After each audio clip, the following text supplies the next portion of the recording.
ses moyens. Alors c'est cumulatif. Un touriste qui monte dans une calèche, à ce moment, le cheval va manger de la luzerne. Au lieu de manger 5 bottes, il va manger 12 bottes. Ce qui fait que même la paysanne ou le paysan qui travaille pour la production de la luzerne, il a des soucis. Parce que la calèche, elle ne fonctionne pas, le cheval, il mange de moins. Et d'ici qu'on a les gens qui travaillent en direct et indirect, ils sont complètement affectés par cette chute dans le tourisme. Et énormément d'émigration de notre domaine, des gens qui voyagent vers l'extérieur, à part ceux qui ont changé de carrière. On commence à voir de la France, de l'Angleterre et autres, ce qu'on appelle les call centers, des guides, des directeurs de bateaux et tout le travail là-dedans, parce qu'ils ne trouvent plus leur carrière existante dans le pays. De là qu'on dit que les gens, oui, ils sont affectés à fond.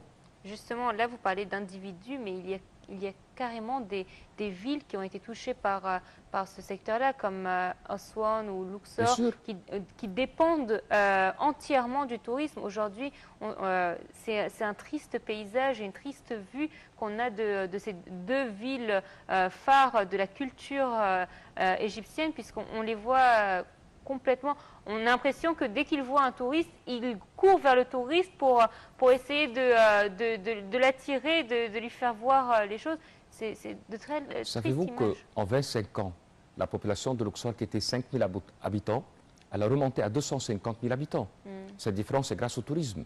Beaucoup d'immigration qui viennent de Kena, Sohag et Asyut. Ces gens-là dépendent du tourisme. Oui, quand il n'y a pas de tourisme, c'est grave.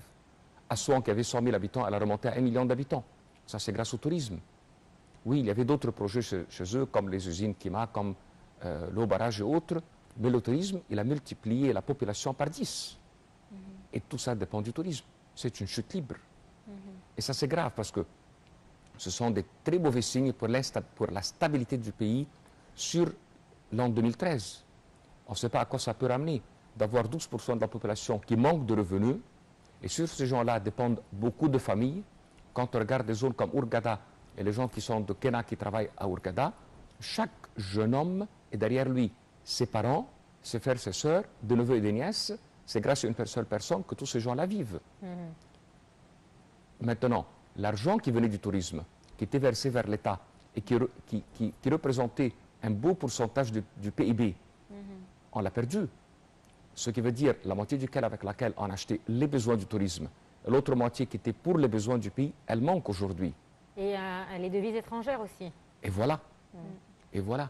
Surtout que les chiffres de l'État sont faux. Ils sont irréels. Les chiffres de l'État sur 2011 ont été gonflés par l'arrivée des Libyens. De 2012 ont été gonflés par l'arrivée des Syriens. Alors, si on va calculer le tourisme avec des réfugiés de guerre, à qui on fait la mensonge? Au budget de l'État, au PIB ou au peuple? Oui. Comment vous évaluez la réaction ou le plan ou la prise d'action du ministère du Tourisme en particulier et du gouvernement en général face à ce problème? Est-ce que vous trouvez qu'ils ils font ce qu'il faut, ils font leurs efforts, ou bien ils sont indifférents, ils ne prennent pas de bonnes décisions? Ils sont sur un mauvais terrain. Ils ne sont pas sur le vrai terrain. Le vrai terrain, c'est l'État général. Ce n'est pas un effort individuel. Ce n'est pas un ministre qui va aller pour assister à une conférence ou un autre qui va inviter des tour opérateurs. Jamais. On ne fait pas un tourisme dans ce genre. On n'a pas besoin de faire de la promotion à nos sites. Je ne pense pas qu'il y a un dans le monde qui ne connaît pas les pyramides ou un temple comme Karnak ou Luxor. Oui. Et eux, ils sont en train de faire de la promotion pour ceux qui sont déjà connus. Qu'est-ce que vous... Je pense que dans un état actuel de l'Égypte, qui est très très mauvais, il faut se diriger pour les choses qui ne sont pas connues, comme le tourisme pour la santé, comme écotourisme. Se diriger pour des zones qui ne sont pas affectées. Se diriger vers un endroit comme la Côte-Nord, comme l'aéroport de Marsa Matrouh, et de le faire développer pour développer toute une zone qui est loin des soucis. Préparer le chemin des oasis et travailler dans ce secteur. Loin des soucis, mais en fait, aujourd'hui en Égypte, rien et personne n'est à l'abri. C'est vrai. On a l'impression que tout le monde peut être affecté à un moment. Oui, vous avez raison. Mais quoi faire? Il faut développer de nouvelles zones. Les zones qui sont actuelles, il ne faut plus les toucher. Il n'y a rien à faire pour un endroit comme par exemple le Sinaï avec Sharm el-Sheikh. Il n'y a rien à faire. Les lois sont contre le tourisme. Ils ne sont pas avec. Aujourd'hui, on vient de lancer une loi qui interdit la possession d'un étranger pour des biens au Sinaï. Ce qui veut dire qu'un Égyptien marié à une étrangère, ses enfants ne vont pas hériter cet hôtel qu'il a construit. Avec des lois pareilles, désirez-vous avoir des investissements en direct qui viennent de l'extérieur, dans des établissements hôteliers? Même ceux qui veulent faire un investissement au Ghana ou autre vont avoir peur que ces lois soient transmises pour les nouveaux terrains.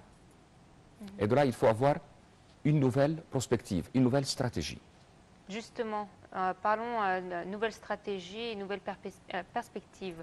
On a pu voir qu'il n'y a pas de solution magique. Il faut que la stabilité revienne politiquement afin que les touristes eux-mêmes puissent reprendre une activité normale en Égypte. Mais on a pu voir aussi qu'il y a un autre genre de tourisme qui s'est développé, c'est le tourisme intérieur. Il y a énormément d'offres au niveau du Sinaï pour que les Égyptiens viennent à petit prix passer leurs vacances week-end. On voit que ça s'est multiplié durant ces 2 dernières années. Une chose qu'on ne pouvait pas vraiment voir aujourd'hui dans les hôtels, les Égyptiens sont plus présents que les touristes. Les touristes, on les compte, alors qu'avant, c'était le contraire. Est-ce que vous voyez que c'est une chose positive que les hôtels aient changé de direction ou changé de visage du touriste? Pour les hôtels, ils n'ont plus que ça. Par contre, l'État n'a pas à coopérer. Oui. L'État, il doit coopérer sur 2 voies. 1, le transport. 2, les vacances. Il n'y a pas assez de vacances pour que les gens partent en voyage, parce que les vacances sont, on va dire, on ne les regroupe pas. Les vacances... Et ce n'est pas la France. Voilà. Ici, vous en avez 4 mois de vacances d'été, 2 semaines d'hiver. Oui. Vous n'avez pas un système 6 et 2. Oui. Alors déjà, les vacances, donc on ne coopère pas trop pour qu'on puisse occuper les hôtels à long terme. En deuxième, c'est le transport.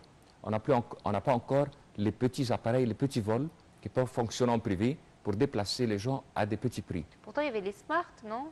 Oui, mais ce n'est pas comme les prix de l'Europe. Regardez, par exemple, je ne voudrais pas mentionner des noms, mais regardez sur le net les prix qui fonctionnent entre les grandes villes à travers les vols charter.